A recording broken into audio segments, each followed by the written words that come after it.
ನಮಸ್ಕಾರ. ಇವತ್ತು hat trick hero Shivraj Kumar ಅವ್ರ ಬಗ್ಗೆ ಹೇಳಬೇಕು. ಸಿನಿಮಾ ಮತ್ತು ಸಿನಿಮಾ ಬಿಟ್ಟು ಬೇರೆ ಏನೂ ಯೋಚನೆ ಮಾಡಲ್ಲ ಹ್ಯಾಟ್ರಿಕ್ ಹೀರೋ ಶಿವರಾಜ್ ಕುಮಾರ್. ಇದು ಎಲ್ಲರಿಗೂ ಗೊತ್ತಿರುವಂಥ ವಿಚಾರ. ಡಿಸೆಂಬರ್ ತಿಂಗಳಲ್ಲಿ ಆದಂಥ ಸಮಸ್ಯೆಯಿಂದ ಹೊರಗೆ ಬಂದು ಒಂದು 2-3 ತಿಂಗಳು ರೆಸ್ಟ್ ತೊಗೊಂಡು ಈಗ ಮತ್ತೆ ಸಿನಿಮಾದ ಕೆಲಸದಲ್ಲಿ ಬ್ಯುಸಿ ಆಗಿರುವಂಥದ್ದು. 131 ಸಿನಿಮಾದ ಮೂಲಕ ಮತ್ತೆ ಅಭಿನಯಕ್ಕೆ ಶುರು ಮಾಡಿದರು, ಅಭಿನಯ ಕೆಲಸವನ್ನು ಶುರು ಮಾಡಿದರು ಅಂತ ಹೇಳಿ ಎಲ್ಲರಿಗೂ ಗೊತ್ತಿರುವಂಥ ವಿಚಾರ. ಇವರ ಸಾಲಿನಲ್ಲಿ ಅಥವಾ ಇವರು ಒಪ್ಕೊಂಡಂಥ ಸಿನಿಮಾಗಳ ಲೆಕ್ಕ ಹೋದರೆ ಒಂದು ಪವನ್ ಒಡೆಯರ್ ಅವ್ರ ಸಿನಿಮಾ, ಇನ್ನೊಂದು ಜೈಲರ್, ಮತ್ತೊಂದು ಪೆದ್ದಿ ಸಿನಿಮಾದ ಶೂಟಿಂಗ್ ಮುಗಿಸ್ಕೊಂಬಂದಿದ್ದಾರೆ 2 ದಿನ, ಮತ್ತು ಜುಲೈಯಲ್ಲಿ ಹೋಗ್ತಾರೆ. ಜೈಲರ್ ಇನ್ನಷ್ಟೇ ನಡೀಬೇಕಾಗಿದೆ. ಇವು ಎರಡೂ ಬೇರೆ ಭಾಷೆಯ ಸಿನಿಮಾಗಳು, ಒಂದು ತೆಲುಗು ಒಂದು ತಮಿಳು.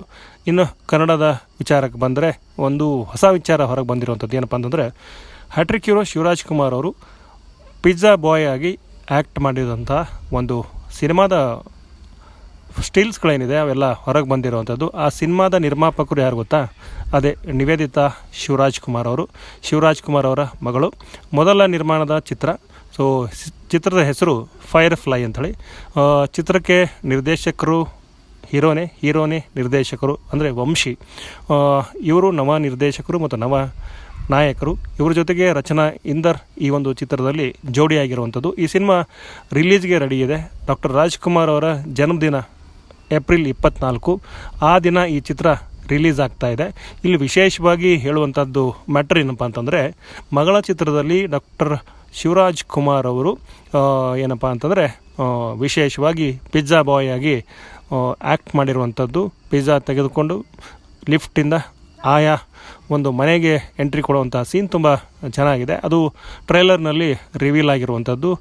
ದ ಕಿಂಗ್ ಪಿಜ್ಜಾ ಅಂತ ಹೇಳಿ ಇವರು ಪಿಜ್ಜಾ ಮಾಡ್ತಿರುವಂಥದ್ದು.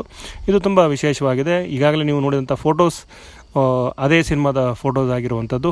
ಇಷ್ಟು ಈ ಸಿನಿಮಾಗೆ ಸಂಬಂಧಪಟ್ಟದ್ದು ಮಾಹಿತಿ, ಹಾಗೆಯೇ ಶಿವಣ್ಣನಿಗೆ ಸಂಬಂಧಪಟ್ಟದ್ದು ಮಾಹಿತಿ ಅಂತ ಹೇಳ್ತಾ ನನ್ನ ಈ ಒಂದು ವಿಡಿಯೋನ ಇಲ್ಲಿಗೆ ಎಂಡ್ ಮಾಡ್ತಿದ್ದೀನಿ. ವಿಡಿಯೋ ನೋಡಿದ ಪ್ರತಿಯೊಬ್ಬರಿಗೂ ಧನ್ಯವಾದಗಳು.